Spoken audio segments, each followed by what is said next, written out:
Lyvation, ENT.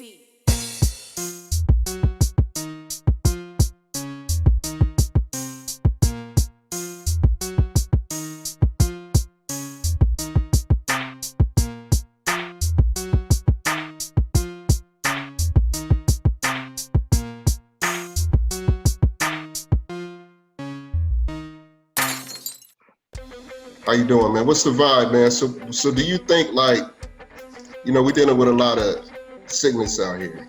We're dealing with a lot of mental health issues. Yeah. A lot of physical threats, biological and human. You know what I'm saying? Getting back a little bit to our topic of discussion.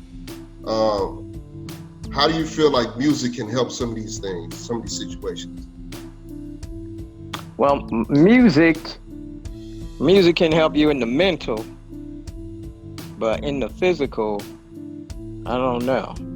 That's where I don't know. Music can calm you. Music can put you in that state that says, okay, I see what's going on. Let me calm down before I do something, rash. As far as, what's going on as far as the racism thing, I guess it's up to the individual, you know what I mean? Because we all have ways of dealing with stuff.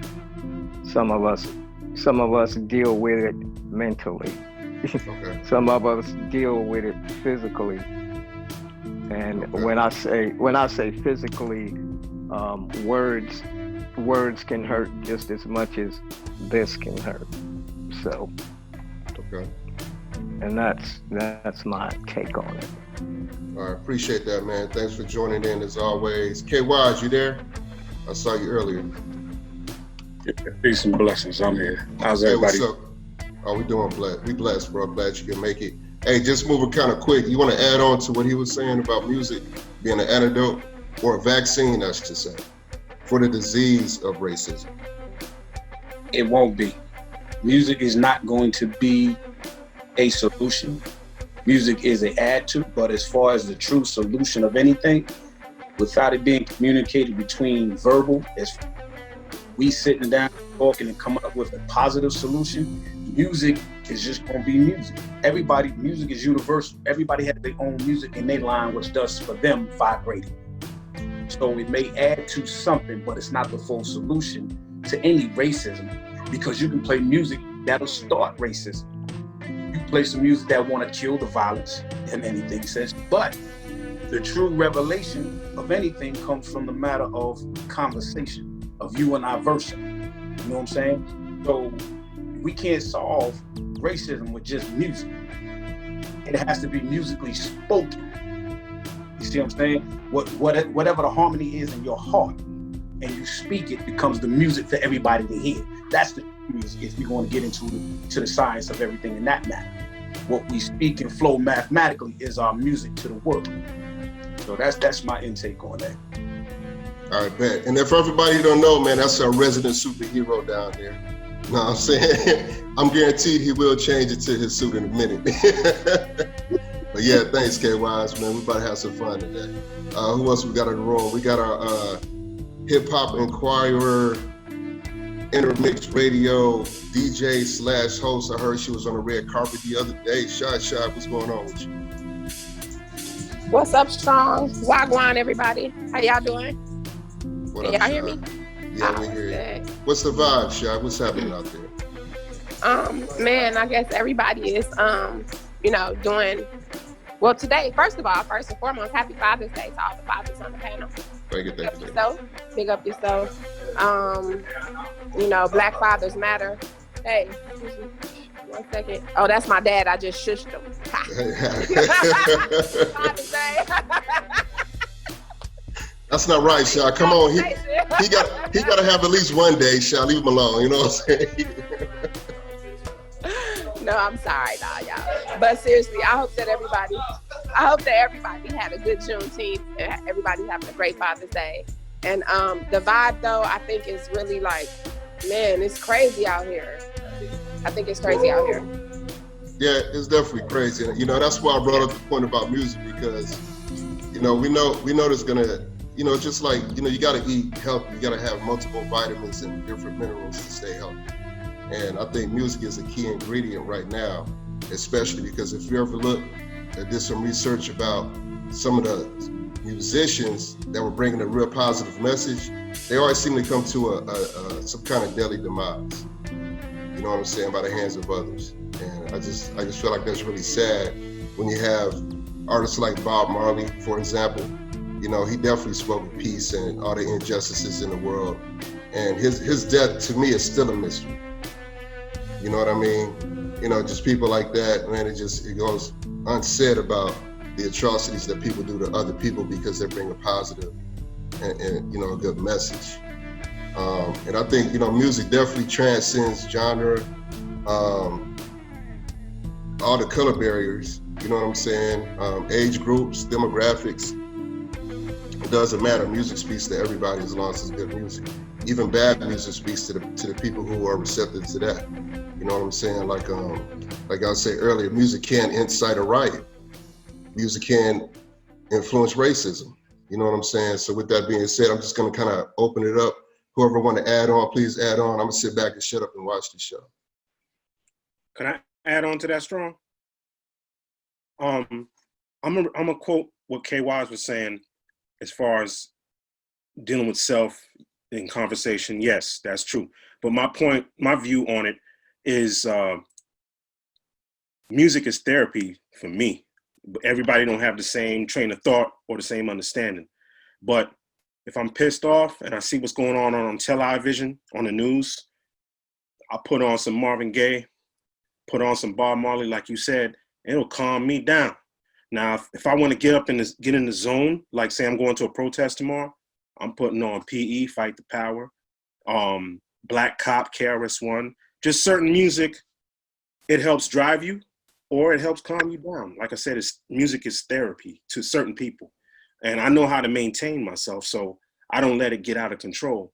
And another thing I got to add on too, going back to Deuce, when he was talking about the asymptomatic. Now, my brother is a radiologist in Dallas. He texted me today, and his doctor is a member of the CDC in Dallas. And he said that I asked him a question asking, can you catch it? Can you catch COVID twice? He said there has been cases that people have caught it twice, but most cases like that, he said, is someone that's not necessarily sick or ill, but someone that doesn't take care of themselves at all, like doesn't eat properly, nutrition, exercise, cardio. They don't do none of that. And they just could care less about their health. So yes, there's been cases where a person has caught it once, but that asymptomatic thing, he was absolutely correct. Your body, after the 14 to 21 days, your body has formed an antibiotic. Naturally, say that COVID intruded you, but it the second time it came back and built up a resistance. That's what I was trying to say. So yeah, that was a good piece of information that you put out there when he was speaking, and I respect that. But that's pretty much it for my understanding. Yeah.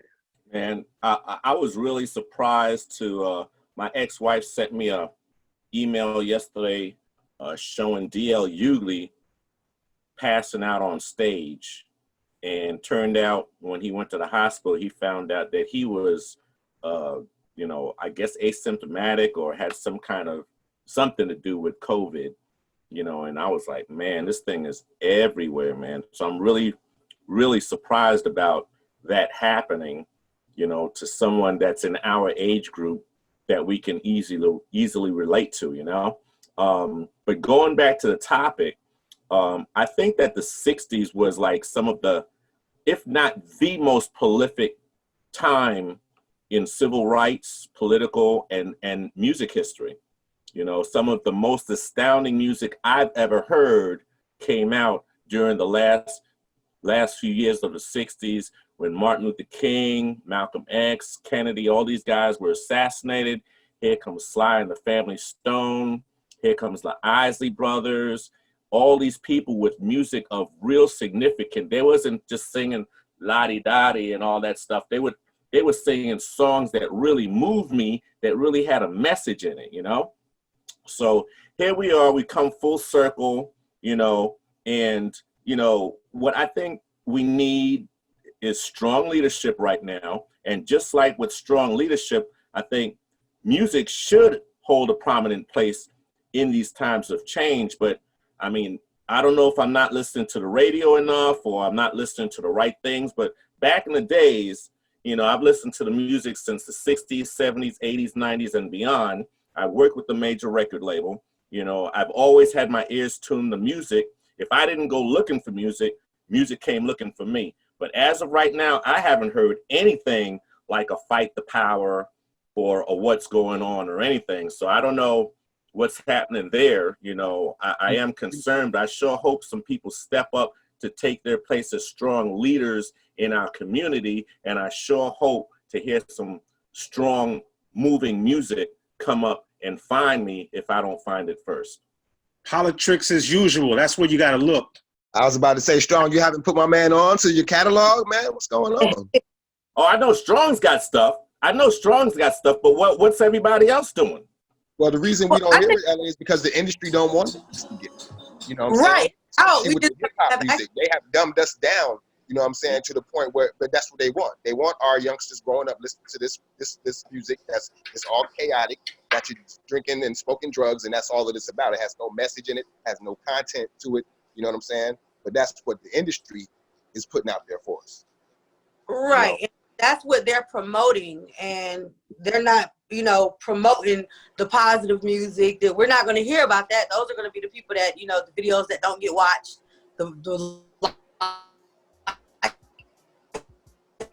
Oh, transform then.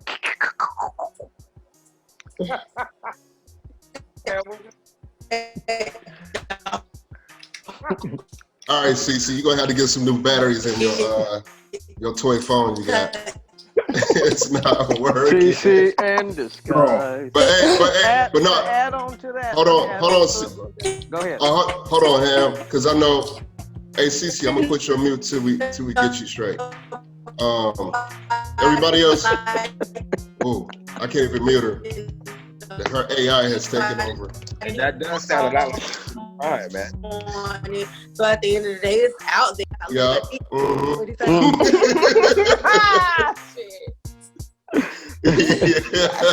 Yeah. No, we just having fun, y'all. You gotta. Hey, if we're not laughing, we crying. Y'all know that. You know what I'm saying? But real quick, man, because I know Peter Sparker, like I was saying earlier, he been in the lab with the crazy songs coming out, man. And I'm loving it. I'm loving it. This motivation. So Peter, like, what's the vibe right now with you doing what you do? You know what I'm saying? Because LA said he's not seeing and hearing a lot of music. I don't think he's hip to your catalog just yet. But I think so, because like ever since all this started, I just, how can I say this? I didn't want to be one of the ones to ride the bandwagon and do what everybody else was doing, but at the same time, I had a lot of things I wanted to say. So I felt it was necessary to get them out there. right. I know I said a lot of things that a lot of people disagree with. I don't care. I said a lot of things that a lot of people are going to agree with. For like, I think a prime example is going to be the joint that I did about Candace Owens called Good Candace. And this is before Dave Chappelle said anything about her. You know what I'm saying? This is when I found out about her nasty mouth ass. Right. I was watching one of her videos and just listening to the stuff that she was saying, and the more and more I listened, the angrier and angrier I got. Like, how can you think like this? How is your mindset like this? Mm-hmm. So I did a song about it. Right. I've done, recent, and even before all of this started, I've done songs in the past where, I was just talking about stuff that I see, things that are going on with our people, things that need to stop going on with our people. So it's nothing new. I've just delved a lot deeper into it, recently here. So LA, get with me. I want to let you hear all of the joints that I've done recently. I got like 6, 7 new joints. Please, man, I want to hear him, man, because I know 2014 was a real rough year for me, man. My nephew, he was 21. He got shot and killed, you know, over the normal everyday drug stuff and all that stuff. And exactly a week later, a real good friend of mine who was white killed himself. And I had introduced them to each other. And it was just amazing to me that within 2 weeks, I was going to 2 funerals back to back. And what I listened to throughout that whole period of time was that Damian Marley CD, Distant Relatives. And it got me through a lot of heartache. It was with me in good times and happy times. But most importantly, when my heart was broken, when I was down, man, that song helped carry me through. So I definitely want to hear some music that can carry me through. No doubt. I got you on that. And by the way, just as an outlet to just help my mind get through these times, you know, getting cooped up in the house and everything, I got to a point, and I think I'm relatively a serious guy, but you know, I have my funny times. I started writing skits and funny things about just stuff in my life, and I wrote this one skit about racism. So I'm about to put some pictures to it and the audio, and I'm gonna throw it on, you know, YouTube or something, so I can share the link with y'all. So I want y'all to check it out and tell me what you think. But yeah, I'm gonna see that. Some of this stuff going on today. Yeah. Can I ask y'all a question? Relationship. Did it feel like, nah, not yet. I wanted to know, did anybody else feel like we just got free from slavery again, or was it just me? Was it just me, or because I was like, the way they bring it up, I mean, I'm happy that they recognizing June 19th, but it almost made me feel like, you know what? Instead of y'all searching out for y'all true history, I'm going to give y'all this real quick and see if y'all still will take it. Well, you gave us that in 18, so however long ago it was, and now you're going to reheat it and give it up to us again? No, what's our real history? You know what I'm saying? I'm not accepting that. Like, great for the federal holiday, it's a day off work, but it's time for us to study our true history and not just what they ready to push in front of our face. I'm gonna give that one to K Wise, man. I know what he's thinking. Hey, I got some history in here that y'all need to check out. Well, yo, let me just say this first with LA and my man, the music that most of us, majority of, I knew, you know, listened to a lot of the 60s, 70s, 80s movies. There was a lot of movement back then that added to what was going on. For instance, like a Bob Dylan song, or even, let's say, like the Isley Brothers. Each one of these songs get toward people. And those people that understood gravitated to those songs in those times. But what we're not realizing and understanding is this. That's a small part in a big light. Because if we're talking about music changing in racism, it's not just going to take 1 or 2 songs that only a certain sect of people is going to gravitate to change racism. Music is therapy to each and every individual. And then when individuals can relate to it, they come together as a whole. But the change will never be evident until we change the systemic epidemic. That's sickness. We have to change the epidemic, the government. We have to change these laws and rules that they have congregated on so long that they still stepping on our neck. So we have to organize and mobilize this to the fullest. You know what I'm saying? We can only say, listen, we shall overcome. Did we? How long we been singing that song? Almost every year in honor of a man that was killed. But what have we done to truly overcome in this United States of? What did we change? What has changed for us truly to have a strong, significant impact on Black lives that matter? Not much, yeah. Like we keep reliving the same movie over and over again.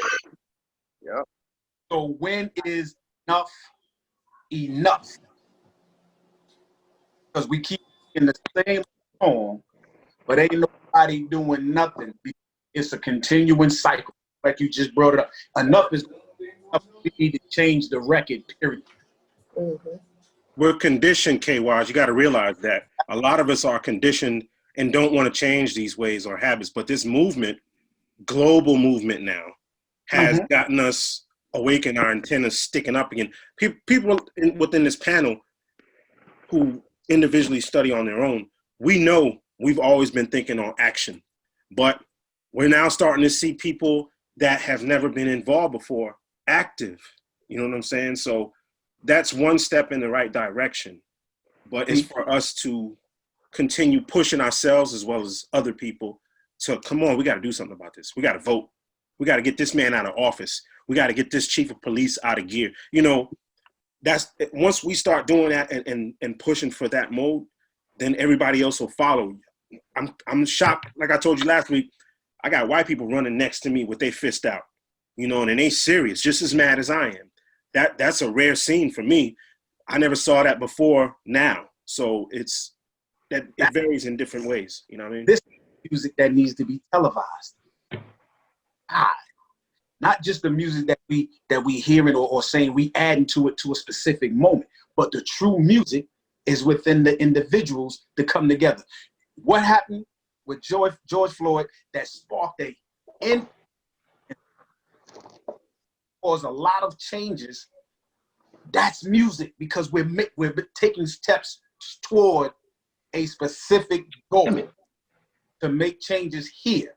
If they see all the brutalization and indignation going on here in the United States of America, and they're like, yo, that's enough. See, other countries are saying enough is enough of what they do and how they see we being. Because it's not just, you know, our revolution being televised, but it's what's going on and sisters in Africa, Uganda. It's going on in South America. It's going on in Central America. It's going on in other places that we don't know about because we're not living in those times, but they do televise and stuff. It's just that it doesn't get that enough attention like it does here in the United States of America, because we know what is controlled here. Another thing, Peter, I'm feeling you on that Candace Owens. Somebody say Candace Owens around me one more time, I'm gonna smack him. Yo. Y'all gotta control y'all emotions first of all. This is Lyvation. Somebody said, man, you should not be smacking nobody. The side effects of these medicines, worse than the ailment. It's kinda creepy, but they'll continue to sell it. As long as we got doctors telling us we need it, they'll continue to swallow. But now eternal bleeding is added to the list of the problems that you possess. And all of it started because of a small pain in your chest. It's the billion-dollar industry, they're the drug dealers. We keep paying them, they keep killing us. But if a doctor says it, it's gotta be correct. They not writing out prescriptions just so they can get a check, right? Or is that true? Do you really know what they putting into you? They put into your mind that they have no intent to harm you, but their main concern is the pockets of big pharma. But I don't know what I'm talking about, ain't none of this real. But for one sickness, you taking 16 pills. Lions, tigers, bears, and clowns. The different ringleader with a different way to hold you down. Fill our minds full of lies, say they won't hurt us. It's just like we're living in a freak circus. Lions, tigers, bears, and clowns. The different ringleader with a different way to hold you down. Fill our minds full of lies, say they won't hurt us.